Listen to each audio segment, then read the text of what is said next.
नमस्कार दर्शक बंधु आमर YouTube channel farmer and farming को आपण मानक स्वागत करुछि मु संविधान।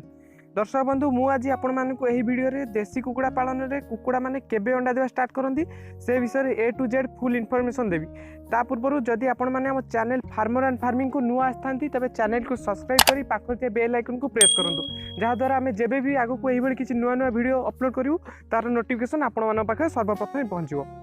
तेबे दर्शक बंधु बहु चाषी मान मन में प्रश्न थाए कि मोर कुकुड़ा तो 5 मास रहीगले किंतु अंडा कहीं देना एवं से भावती कि 5 मास रहीगला कुकुड़ा मैंने अंडा देवा आरंभ करती। यह सत किंतु केवल जे 5 मास होगला कुकुड़ा मैंने अंडा देवा स्टार्ट करती ताहा नुहे ता सहित से बॉडी वेट कम से कम 1500 ग्राम होगा आवश्यक।